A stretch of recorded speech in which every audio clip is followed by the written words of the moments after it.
August भारताचा स्वातंत्र्याच्या दिवसानिमित्ताने आपल्या धांदरबाग खुर्द येथे ग्रामविकास सेवा संघ संचलित श्री विजय खताळ जनता विद्यालय येथे संपन्न झालेल्या ध्वजारोहणाच्या कार्यक्रमानिमित्त व्यासपीठावर उपस्थित असलेले आपल्या सर्वांचे मार्गदर्शक, आपल्या गावचं भूषण आदरणीय भास्कर पाटील खताळ, ज्येष्ठ मार्गदर्शक आदरणीय मुरली अप्पा खताळ, संस्थेमध्ये तन मन धनाने ज्यांचं प्रत्येक विद्यार्थ्याकडे लक्ष आहे अशा आमच्या आदरणीय वैशालीताईमुळे गावच्या प्रथम नागरिक सरपंच लताताई खताळ, शंतनू मुळे, ॲडव्होकेट विजय खताळ पाटील, शरदराव कोकणे, दत्तूराव कोकणे, सतीश पाटील खताळ, रामनाथ काका देवगिरे, संदीपराव ठोंबरे, वाळून सर, कोकणे सर, शाला समिती अध्यक्ष सतीशराव कोकणे, अण्णासाहेब बोरसे, भाऊसाहेब गुंजा, माजी sarpanch Rohidas Khatal, Walve madam, Mugale madam, Wakchore madam, उपस्थित सर्वच विद्यार्थी, शिक्षक वृंद, अंगणवाडीचे बी लहान विद्यार्थी होते, जिल्हा परिषदेचे आहे, माध्यमिकचे आहेत, उपस्थित सर्वच बालमित्रांनो, गावातील बंधू आणि भगिनींनो, कार्यक्रम तसा आता बराच वेळ चाललाय, पण बालगोपालांचा आनंद, त्यामुळं कार्यक्रम किती वेळ चालला तरी तुम्ही थकणार नाही आणि आम्ही थकणार नाही अशी परिस्थिती आज एकंदर होती. 15 ऑगस्ट 1947 रोजी आपला भारत स्वतंत्र झाला. शालेय जीवनापासून आपल्या देशाविषयी, देशभक्तीविषयी आपल्याला विविध माध्यमातून सांगितलं जातं, शिकवलं जातं आणि खरंच 150 वर्ष ब्रिटिशांच्या, परकीयांच्या सत्तेतून भारत मुक्त झाल्याचा एक आनंदाचा, उत्सवाचा दिवस म्हणजे या 15 ऑगस्टकडे आपण सर्वजण बघितलं जातं.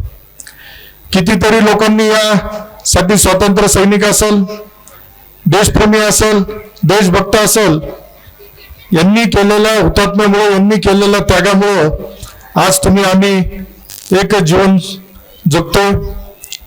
कितीतरी परिस्थिती त्यावेळची विदारक होती, परंतु या सगळ्यावरती मात करून आज आपण यशस्वीपणे पुढे वाटचाल करत पुढे चाललोय. त्यामुळे खरं स्वातंत्र्य झालं. स्वातंत्र्य कशा पद्धतीचं झालं? स्वातंत्र्य मिळालं, संविधान आलं, लोकशाही निर्मित झाली आणि या लोकशाहीचा मूल्यामुळं, लोकशाहीमुळं एक प्रत्येकाला, नागरिकाला त्याच्या आयुष्यामध्ये जीवन जगताना समान संधी मिळाली. आपला भारत देश बघितला तर प्रत्येक विविध अंगांनी नटलेला आहे. प्रत्येक राज्यामध्ये वेगवेगळी भाषा बोलली जाते, परंतु भारत देश हा तरी अखंड आणि एकात्मिकतेचं एक रूप म्हणून आपण त्याच्याकडे बघतोय.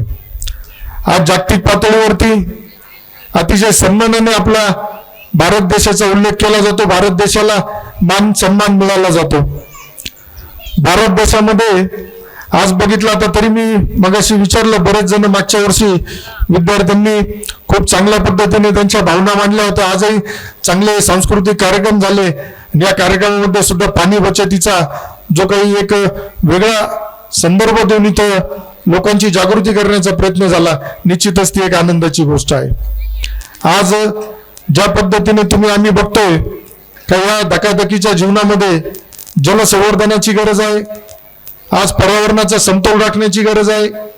विद्यार्थ्यांना सुद्धा शालेय जीवनापासून आज योगाच्या बाबतीत असेल, लैंगिक शिक्षणाच्या बाबतीत असेल, या सगळ्या गोष्टींची येणाऱ्या पुढील कालावधीमध्ये आपल्याला गरज पडणार आहे. भारतातील प्रत्येक नागरिकाला सोयी सुविधा देण्याचा प्रयत्न आपल्या सरकारच्या माध्यमातून होतोय. आज संगमनेर सारख्या ठिकाणी ताई मला सांगायला आनंद होईल का ज्यावेळेस बिरबा महाराजांची आपला यात्रा उत्सव असायचा त्यावेळेस याच पटांगणामध्ये संध्याकाळी पिक्चरचा कार्यक्रम असायचा, त्यावेळेस त्या कार्यक्रमाला यांच्यासारखाच मी बालवयात असताना त्या कार्यक्रमाला आवर्जून उपस्थित राहत होतो. आणि ही लोकशाही आहे, या लोकशाहीमुळे याच ठिकाणी एक आपला स्वातंत्र्य दिनाचा कार्यक्रम होतोय आणि त्या कार्यक्रमासाठी सुद्धा प्रमुख पाहुणा म्हणून येण्याचं भाग्य मला लाभलं. कारण हे फक्त आपल्या भारत देशामध्ये होऊ शकतं. या भारत मातेच्या ऋणातून आपण कधी मुक्त होऊ शकत नाही, एवढं आपल्या भारत देशाने तुम्हाला आम्हाला सगळ्यांना दिलेलं आहे. आज खरंच खूप अतिशय खडतर परिस्थितीमध्ये शिक्षण संस्था चालवणं तसं सोपं काम नाही राहिलं. ठराविक लोकांनी शिक्षण संस्था म्हणून एक स्वतःची मक्तेदारी ठेवली, परंतु अशा परिस्थितीत आपल्या गावचं भूषण ज्यांनी यापूर्वी महाराष्ट्रामध्ये त्यांच्या कामाच्या माध्यमातून एक वेगळा ठसा उमटवला होता, असे आपल्या सर्वांचे मार्गदर्शक आदरणीय स्वर्गीय विजय खताळ पाटील यांचा नामोल्लेख आज महाराष्ट्राच्या राजकारणामध्ये, महाराष्ट्राच्या सामाजिक जीवनामध्ये केल्याशिवाय राहत नाही. कारण त्यांनी केलेलं काम खूप मोठं काम होतं.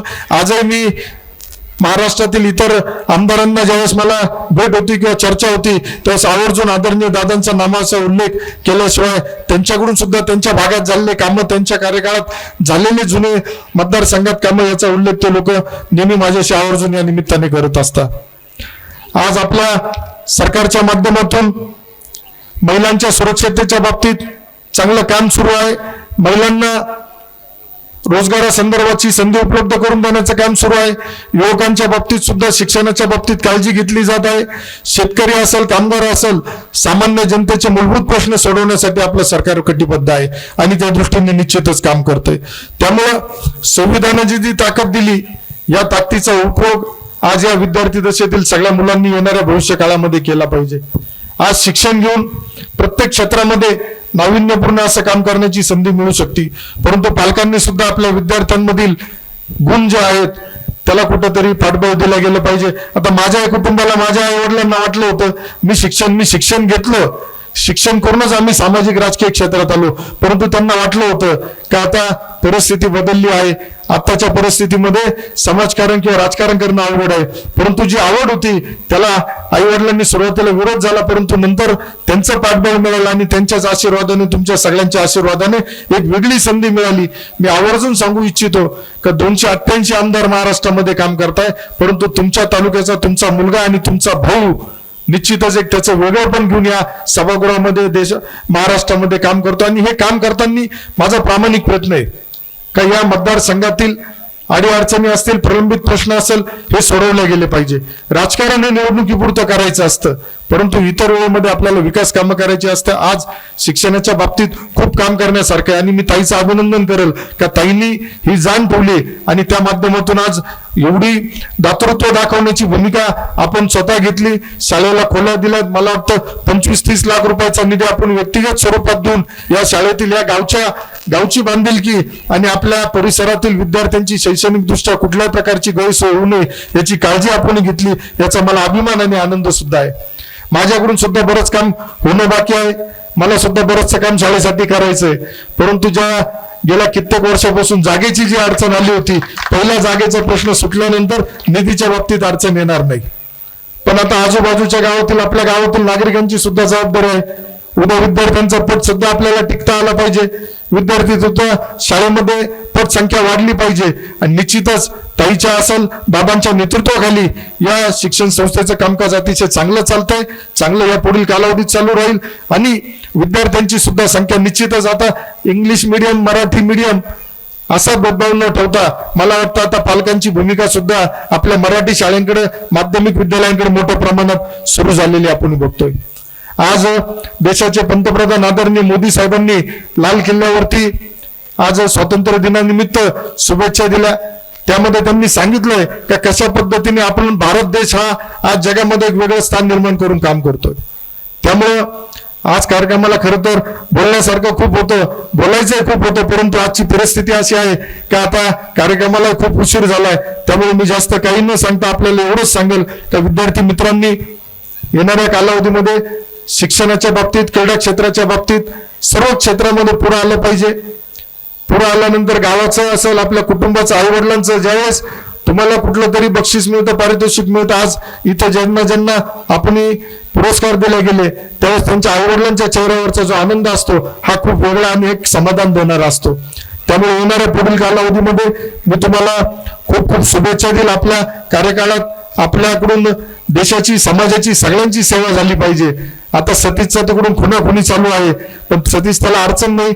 इथे जे कार्यक्रमासाठी यावेळेस जी अडचण आली आपल्याला, तर येणाऱ्या पुढील कालावधीमध्ये जो आपल्याला स्टेज सन्मानाची जी मागणी आहे, तर स्टेजसाठी जो काही खर्च येईल तो व्यक्तिगत स्तरावरती माझ्याकडून निश्चित येणाऱ्या पुढच्या वर्षी कार्यक्रमाला गैरसोय होणार नाही, हा शब्द या निमित्ताने.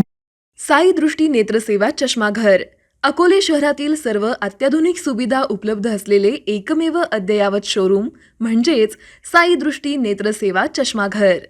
आमच्याकडे Titan, Fastrack, Puma, Oakley, Velocity, CK, Ray Ban, IDEE, Vogue, Police, Stepper, Scott, Carrera, Tommy Hilfiger, Killer, Crizal, Zeiss, Prime, Bronzer, Yash, Bausch and Lomb, Johnson and Johnson, Alcon आदी कंपन्यांच्या फ्रेम्स, सनग्लासेस, लेन्सेस व contact lenses योग्य दरात उपलब्ध. तसेच Titan company लेन्सेसचे एकमेव अधिकृत विक्रेते. आता अकोल्यात प्रथमच ऑटो मशीनद्वारे चष्म्याची रोबोटिक फिटिंग. प्रोग्रेसिव्ह चष्म्यासाठी डोळ्यांचे व चष्म्याचे अचूक मोजमाप करण्यासाठी जाईस कंपनीचे सॉफ्टवेअर असलेला ॲपल कंपनीचा टॅब. तज्ज्ञ ऑप्टोमेट्रिस्टकडून कॉम्प्युटरद्वारे डोळ्यांची मोफत तपासणी, डोळ्यांची मायक्रोस्कोपिक तपासणी, काच बिंदूचे अचूक निदान करण्यासाठी डिजिटल टोनोपेनद्वारे डोळ्यांचे इंट्राऑक्युलर प्रेशर मोजणे, पॅकीमीटरद्वारे बुबुळाची जाडी मोजणे, कॉन्टॅक्ट लेन्सेसच्या अचूकतेसाठी कॅरेटोमीटरद्वारे बुबुळाचं मोजमाप करणे आदी अत्याधुनिक सुविधा उपलब्ध असलेले अकोले शहरातील एकमेव चष्माघर. आपल्या अनमोल डोळ्यांच्या समस्येसाठी बिर्ला आय हॉस्पिटल नाशिक यांच्या माध्यमातून तज्ज्ञ डॉक्टर दर गुरुवारी सकाळी 10:30 ते 3:30 पर्यंत साई दृष्टी नेत्रसेवा चष्माघर इथे उपलब्ध राहतील. आमचा पत्ता साई दृष्टी नेत्रसेवा चष्माघर, अकोले बसस्थानकाच्या मागील बाजूस, जय महाराष्ट्र हॉटेलच्या पाठीमागे, अकोले, तालुका अकोले, जिल्हा अहमदनगर. संपर्क 91 36 52 93 93.